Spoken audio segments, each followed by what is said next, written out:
Para pendengar yang kami hormati, selamat berjumpa kembali dengan RBM, Reform Broadcasting Ministry, dari Sekolah Tinggi Teologi Reform Indonesia.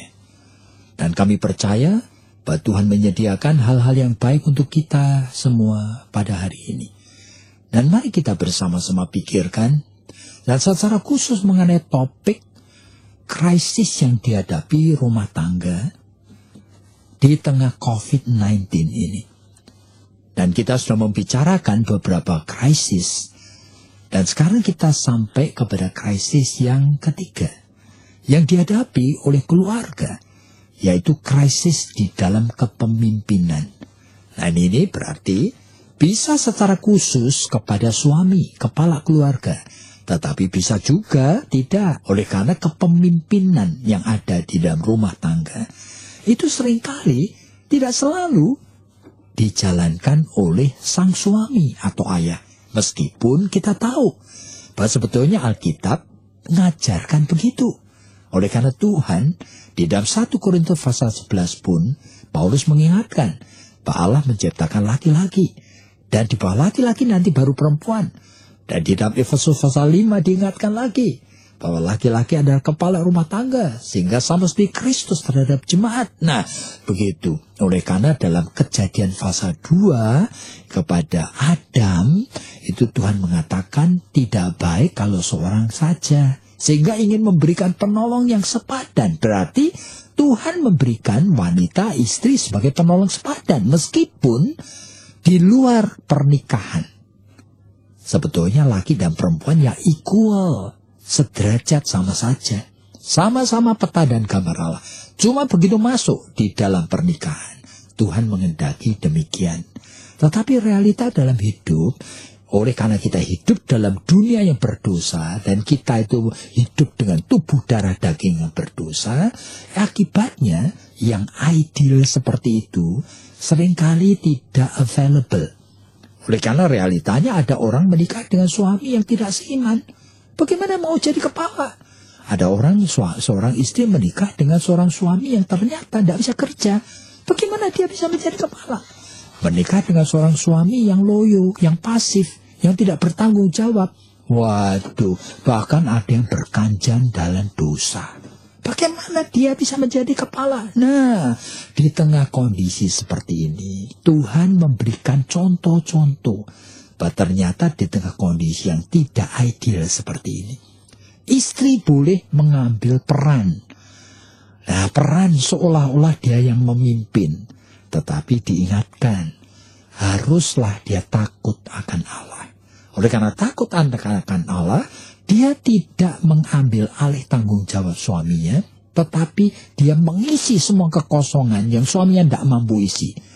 Dan kadang-kadang dengan peran seperti itulah, seorang istri akhirnya menjadi kepala rumah tangga di dalam realita praktis. Meskipun secara spiritual, dia itu tetap penolong yang sepadan. Nah, sekarang kembali kepada persoalan tadi. Biasanya menjadi kepala, entah suami atau istri yang ada di rumah ini, barangkali juga mertua, barangkali juga ada kemungkinan anak yang pertama yang sekarang itu sudah bisa kerja karena menjadi sumber nafkah. Dan sekarang menghadapi akan COVID-19, itu terjadi krisis di dalam kepemimpinan. Oleh karena apa? Oleh karena ternyata sekarang banyak yang menjadi sumber nafkah itu yang sekarang itu banyak waktu di rumah.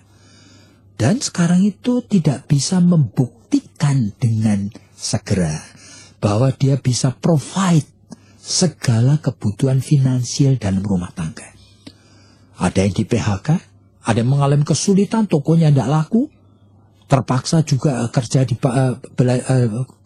jualan di pasar dan sedang ditutup misalnya, atau di mall sementara juga ditutup. Waduh, kondisi seperti ini membuat banyak orang menjadi kepala rumah tangga sekarang itu harus mendemonstrasikan kepada menjadi kepala rumah tangga yang sesungguhnya di tengah krisis-krisis seperti ini. Waduh, ini mengalami suatu kesulitan. Oleh karena biasanya dia bisa bersembunyi tiap pagi itu pergi untuk kerja. Sehingga urusan misalnya aja mendisiplin anak-anak kebanyakan diserahkan kepada istri atau diserahkan bahkan kepada mertua. Tapi oleh karena dia di rumah, terpaksa dia berhadapan langsung dengan realita anak yang perlu didisiplin. Oleh karena misalnya aja, anak yang omongannya itu tidak baik, kurang ajar, anak yang tidak bertanggung jawab, maunya cuma main HP saja, yang tidak mau disuruh ini, disuruh apa, selalu marah. Anak yang terus-menerus ada di dalam kamar cuma main game misalnya, membuat perlu disiplin itu dihadirkan. Tadinya dia tidak pernah yang melakukan, sekarang dia yang harus melakukan. Oleh karena apa? Dia di rumah sekarang. Nah, ini terjadi yang dinamakan krisis kepemimpinan. Sehingga saling tunjuk, saling tuding, saling melempar tanggung jawab. Oleh karena biasanya bukan dia yang melakukan. Jadi mari kita dengar apa yang Ibu Esther mau katakan. Ya Pak, berarti kan sebetulnya sulit ya tatanan di dalam keluarga itu.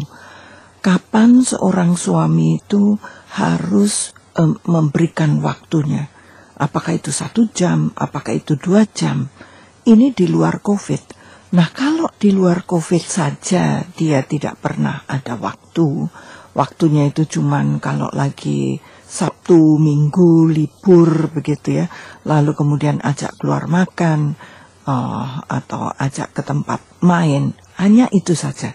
Tapi sehari-hari kalau memang di dalam tatanan itu tidak ada fungsi yang jelas, saya bisa merasakan sekali yang tadi Bapak itu katakan, bahwa pada situasi COVID ini, di mana pada saat dia itu di rumah seharian dan melihat dengan mata kepala sendiri bahwa kan anak-anak dirumahkan itu kan sejak bulan Maret ya, dan melihat dengan mata kepala sendiri bahwa satu hari itu kira-kira dia bikin PR atau mendengarkan pelajaran dari sekolah itu cuma setengah jam sampai 1 jam.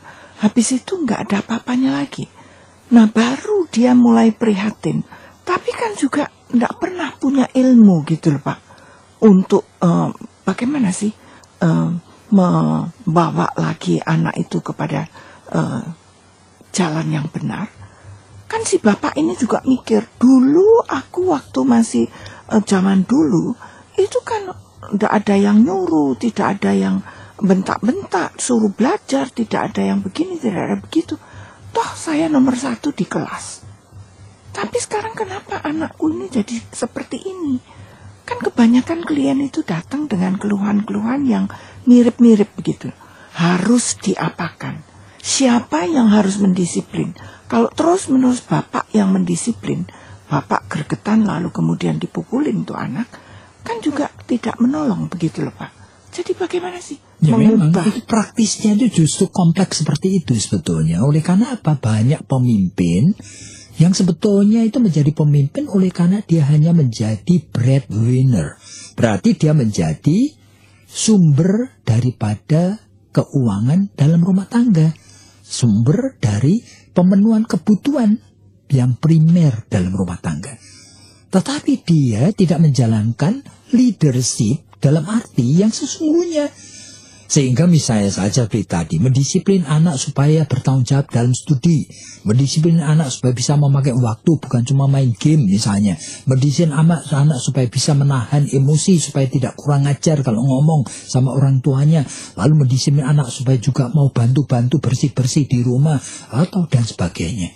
Ternyata, apalagi pada saat mendisiplin anak supaya ikut saat teduh. Aduh, kita itu melihat betapa sulitnya, apalagi anak sudah menjelang remaja.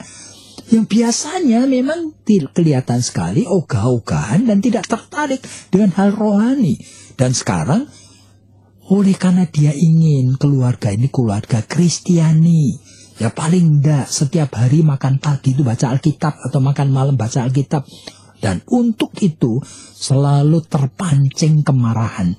Oleh karena jengkel, melihat respon sikap daripada anak yang ogah-ogahan bahkan kurang ajar. Nah, kalau kita melihat praktisnya, memang masalah krisis kepemimpinan ini serius sekali. Mau dibawa kemana keluarga ini? Sepertinya siapa yang menentukan apa yang harus dan apa yang tidak? Dan apa yang harus dilakukan? Sama seperti tadi Ibu katakan, ternyata seni mendidik pun dia sebetulnya tidak biasa, tidak tahu. Nah, di tengah kondisi seperti itu, krisis seharusnya membuat kita itu waspada dan sadar supaya kita bertobat.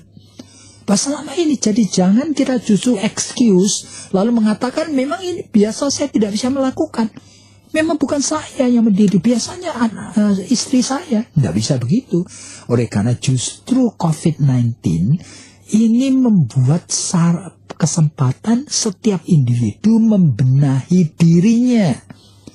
Supaya kita semua, baik suami, baik istri, baik mertua, baik ayah, baik ibu, baik anak, menyesuaikan diri dengan peran yang seharusnya di hadapan Tuhan. Nah, itulah yang terjadi. Jadi berarti Pak, kalau betul bahwa COVID-19 ini seharusnya itu membuat kita itu mau belajar, itu sebetulnya kan membutuhkan kesadaran dong Pak. Lah ya justru itu.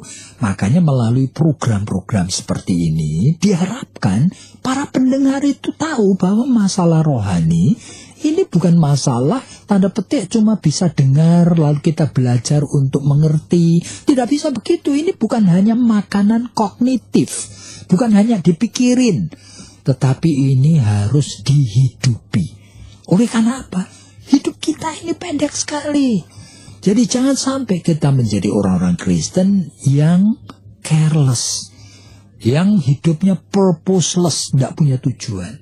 Jadi kita harus mengalami pertobatan dulu dan katakan kepada Tuhan, dan barangkali minta pertolongan istri dan juga anak, bahkan dengan jujur mengatakan, Papa itu sudah banyak kesalahannya. Papa ingin sekali memulai sesuatu yang baik. Ayo kita bekerja sama. Jadi jangan marah. Sing ayah itu jangan memakai emosi marah, tetapi jujur terbuka mengajak seluruh keluarga menjadi satu teamwork yang baik. Nah, kali ini tidak berhasil, besok dicoba lagi dengan meminta pertolongan dari Tuhan. Jadi hidup ini harus dibenahi. Dan saya percaya sekali, COVID-19 justru kesempatan yang Tuhan beri untuk banyak keluarga, sebagian besar dari umat manusia di seluruh dunia ini, untuk bisa membina kembali kehidupan rumah tangganya yang lebih baik. Dan kalau orang Kristen yang sesuai dengan ajaran firman Tuhan. Dan kiranya Tuhan memberkati kalian semua. Jadi kalau ada pertanyaan, silakan kalian hubungin kami dengan nomor akan hotline kami. Barangkali juga langsung saja kepada 7943829. 7943829. Tuhan memberkati Anda.